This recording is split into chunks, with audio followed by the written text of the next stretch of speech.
3.1 FM. Drink Pepsi Black for max taste, no sugar. Pepsi Black time, 18 hours or 6 p.m.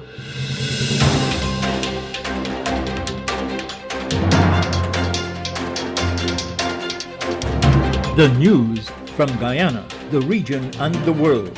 Compiled in the News Talk Radio newsroom and powered by DemeraraWaves.com.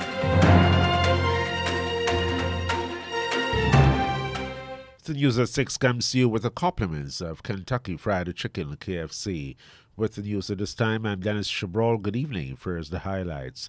The Guyana Defense Force says fewer soldiers are deserting the Army. A probe is ongoing into the fire at the Park and Bond and Lombard Street, Georgetown. In the region, the British Virgin Islands government will soon be testing students for COVID-19. Jamaica has recorded more than 70 murders for this year. Also, we'll have the latest bulletin of world news from the BBC. Hit the standing lines? Don't worry. KFC has got you covered with their drive-thrus, which are open now from 9 a.m. to 10:30 p.m. at Movietown, Vlissingen Road, Mandela Avenue, Reading Hoop, Parika, and the Amazonia Mall. That's right, you can drive through at 6 of their 9 locations. Remember, their current opening hours are 9 a.m. to 10:30 p.m. Go on down and let your taste buds savor the spices today. KFC. It's finger-licking good. And now the news in detail. The Guyana Fire Service is still trying to ascertain the cause of the fire that early this morning destroyed the Park and Bond and Lombard Street. No one was injured. Fire Chief Gregory Wickham says the firefighters received a call at about 11:43 last night, and when they arrived on the scene, they saw the blaze emanating from the northeast section of the bond. Mr. Wickham says there was sufficient water. A call was made for other appliances to attend to the fire, and that was done. We had 6 appliances on the ground. Also, we had the fireboat, the protector, supplying water from the river. And so we had copious amount of water to deal with the fire, and we managed to bring it under control and stop it from spreading to other nearby buildings and exposure, for example, like vehicles and so. Even once we were doing firefighting, we had explosions, but there were some gas cylinders stored in the area for these forklifts. Fire Chief Gregory Wickham. The Guyana Fire Service says the structure involved was a 2-story wooden concrete and steel building owned by Guyana National Industrial Company Incorporated and used as shipping companies, namely Tropical Shipping Company and Le Parc and Trading. As a result of the fire, Tropical Shipping Company sustained water damage and minor fire damage. Additionally, propane cylinders, a quantity of barrels containing foodstuff, clothing, household appliances, and other items were destroyed. Meanwhile, Le Parc and Trading suffered the loss of 1 Bobcat machine, a quantity of office furniture, gas cylinders, crates for energy drinks, 3 40-foot containers containing electrical cables and flex hoses, 3 electrical transformers, and 3 40-foot refrigeration containers. 11 vehicles were also destroyed, while 5 were severely damaged and 3 others were slightly damaged. The Guyana Defense Force says that fewer soldiers are deserting the military organization. Appearing before the Public Accounts Committee, Commander Vernon Burnett was at the time responding to questions about how 171 soldiers deserted the GDF in 2017. They had been part of 406 soldiers who had been struck off strength. Mr. Burnett says in a number of instances, the kit and equipment had not been accounted for, and in other instances, they had left them in the cupboards. Commander Burnett says reasons for soldiers walking off the job include not being able to cope with military discipline or they getting better paying jobs. However, he says there were no deserters in 2018. The GDF's accounting officer says that the welfare department has since been expanded with more welfare officers being assigned to units and subunits. What the leadership of the force has done, though, I know that in the past we have recognized 2017 and even beyond the large number of soldiers who were going absent, and there were some intervention at defense headquarters level and at the commanding, imploring upon commanding officers to have regular sessions and seek to have intervention at that level. Welfare, they have been bringing to the leadership issues that needed to be looked at, and maybe with the expansion of that department, just maybe that could have been of help. Meanwhile, Commander Burnett says the system of accountability for military kit and equipment has since been improved. An investigation has been launched into the death of 4 children from COVID-19. Health Minister Dr. Frank Anthony says a team of doctors has been assembled to conduct the probe. At least 4 of these cases, the circumstances where the child died before coming to the hospital, we need to get some more details. So that's something that is ongoing. Within the ministry, we have a small committee of doctors who are going to get these charts and review them more thoroughly and do some interviews with the family of these children. So hopefully that will give us a better understanding of what is happening. The Health Ministry says 892 persons have been tested positive with COVID within the past 24 hours. Of the 158 persons who were hospitalized, 15 are very sick and are receiving intensive care. Doctors have asked 11,196 persons to isolate themselves at home to reduce the chance of spreading the virus. 4 other persons have been quarantined to see if they'll develop symptoms of COVID-19. The death toll has risen to 1,096 with the passing of an 87-year-old man on Monday. Police say they're searching for 3 males who allegedly invaded the home of a family at Blueberry Hill, West Linden, and robbed them of several items. They told police that the bandits carted off 3 cellular phones and gold jewelry with a total value of $400,000. The men allegedly pounced on the family and held them at gunpoint at about 8:15 Sunday night. As they were escaping, a male cousin, Corwin Sampson, was returning his cousin's motorcycle, which he had borrowed earlier. Mr. Sampson told police that one of the men shot him to his left knee before stealing his jewelry worth $25,000. Mr. Sampson has been admitted to the Linden Hospital. A woman has been arrested after she allegedly pelted her brother with bottles. A man who also stabbed him has been also arrested. Police identified the injured man as 25-year-old Viraj Singh, a taxi driver of Scottsburg, Criverton, Berbice. Police say he is hospitalized and his condition is listed as serious. The incident occurred at about 7:45 Sunday night. Those arrested are Joshoda Singh, also known as Devia, and Rajendra Bagrati of number 58 Village, Quarantine. Police say that Viraj Singh and his sister had an altercation because she allegedly threatened their mother earlier in the day. He alleges that when he upbraided her, she started to pelt him with bottles, and he retaliated by picking up a mop stick, which led to a fight between them. Mr. Bagrati attacked Viraj with a knife, which caused him to sustain injuries. Police say his condition is serious. Tributes are continuing to pour in for a Guyanese business magnate, Yusuf Prasad. He died early this morning at the age of 93. President Irfan Ali says Guyana has lost an outstanding soul, a true son of the soil. The Private Sector Commission, PSC, of which Mr. Prasad was its founding chairman, says the business community is grateful for the astute and wise leadership he provided in the early days during the return of democracy to Guyana. The PSC also credited him for his role in the birth of the Private Sector Commission. In the area of micro and small business development, the Institute of Private Enterprise Development, IPED, says that it was Mr. Prasad who had established that institution to assist in business development.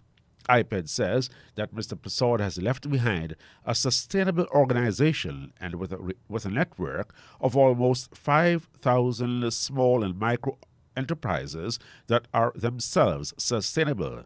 The University of Guyana School of Medicine says Mr. Prasad was one of the school's greatest benefactors. The medical school says his legacy will live on in the achievements of all those whose lives he touched, not least current and future generations of UG School of Medicine graduates. Turning to news now from the region. In the British Virgin Islands, the Ministry of Health and Education Ministry are working out plans to implement COVID testing regimes in schools once these educational institutions reopen for face-to-face learning. In a stakeholder meeting to address the impact of the recent COVID-19 surge, Chief Medical Officer Dr. Ronald Georges said these discussions are in their infant stages. He also said testing children on a regular basis once school returns face-to-face is one of the ways to ensure the safety of everyone and to prevent the spread of COVID-19 in the territory's educational institutions. The acting chief medical officer said the testing, like in the UK and the US, will either be the saliva test or the nasal test. He clarified that the nasal test that would be conducted is not the nasopharyngeal test. That test is the one that goes to the back of the throat, and people often refer to it as the brain scrape. He also warned parents that once schools return to face-to-face, it is important not to send sick children to school. According to Dr. Georges, COVID-19 symptoms in children tend to be mild and therefore easily transmissible. Antigua and Barbuda's Commissioner of Police Atlee Rodney had a stern word for home and property owners who he believed are not taking sufficient preventative measures against theft on their compounds. He noted that there has been a sustained rise in theft for the year 2021. The police commissioner says this sort of crime continued to dominate the criminal statistics, accounting for 57% of the crimes committed last year. The highest figures came from breaking and larceny, 24%, and larceny, 33%. These same crimes accounted for 59% of reports in 2020. Mr. Rodney blamed homeowners and businesses for negligence, saying after 2 years of advocating, they were still not adhering to crime prevention tips. Jamaica has recorded 2 consecutive weeks of 30-plus murders since the start of the year, bringing the homicide tally to 72 as of January 15. The Jamaica Gleaner reports that for the corresponding period in 2021, 58 murders were recorded. According to the latest statistics from the Jamaica Constabulary Force, 35 Jamaicans were murdered last week. This represents a 24% increase year on year.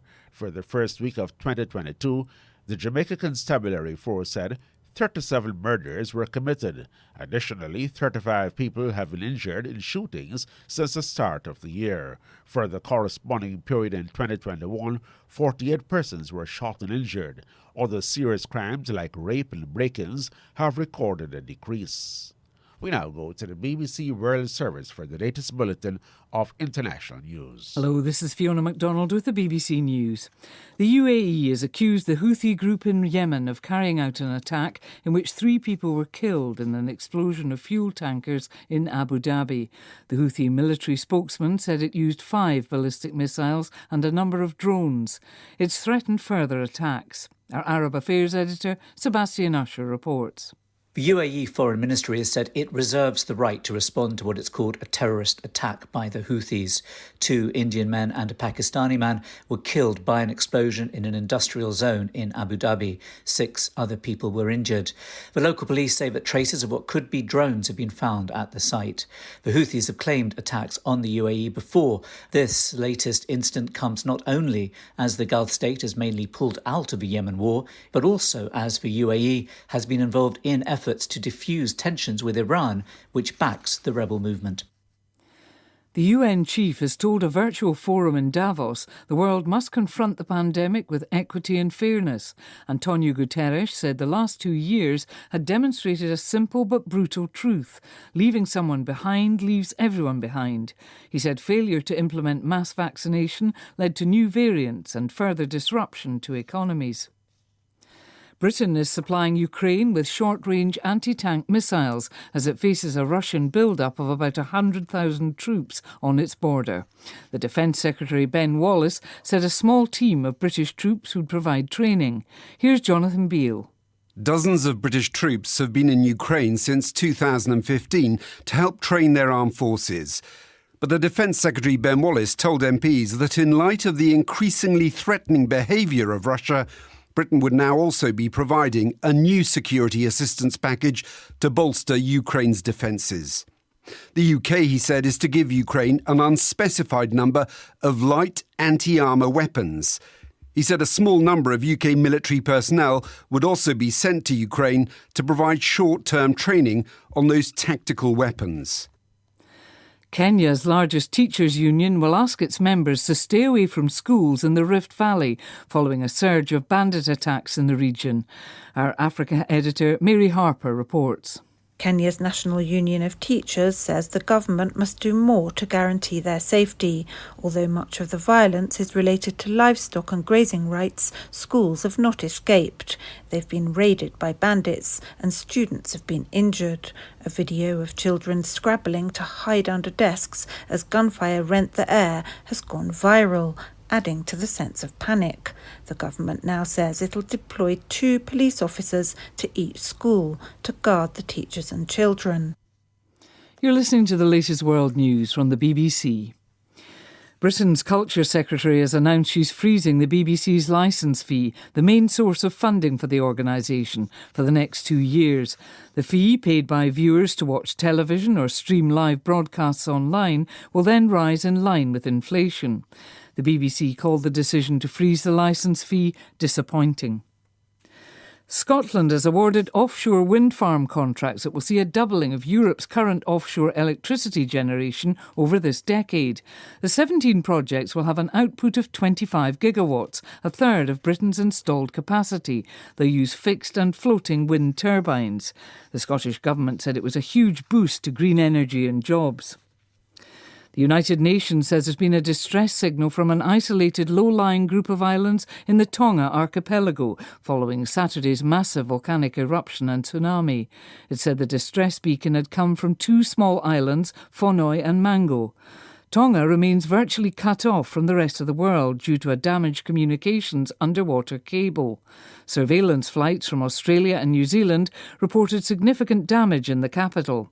Alexander Matthew of the International Federation of Red Cross and Red Crescent said the main priority was getting fresh water to those affected.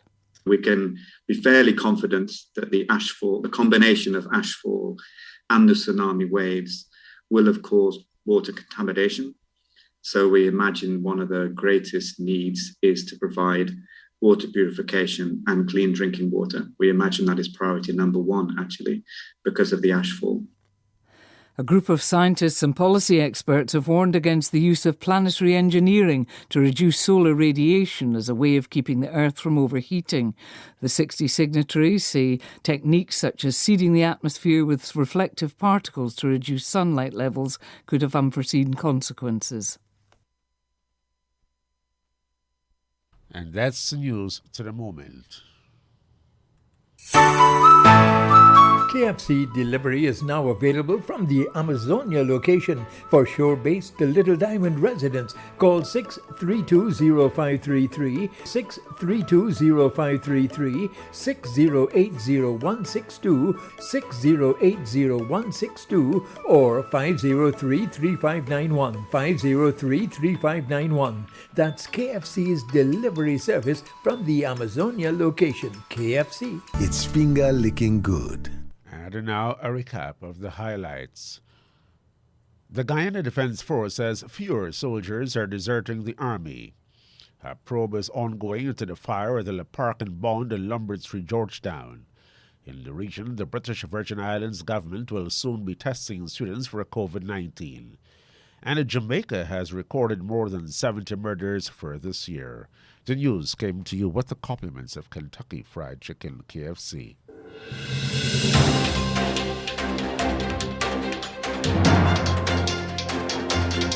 This has been the news, compiled in the News Talk Radio newsroom. For ongoing updates, visit demerarawaves.com, and you can check facebook.com/demwaves and twitter.com/demwaves.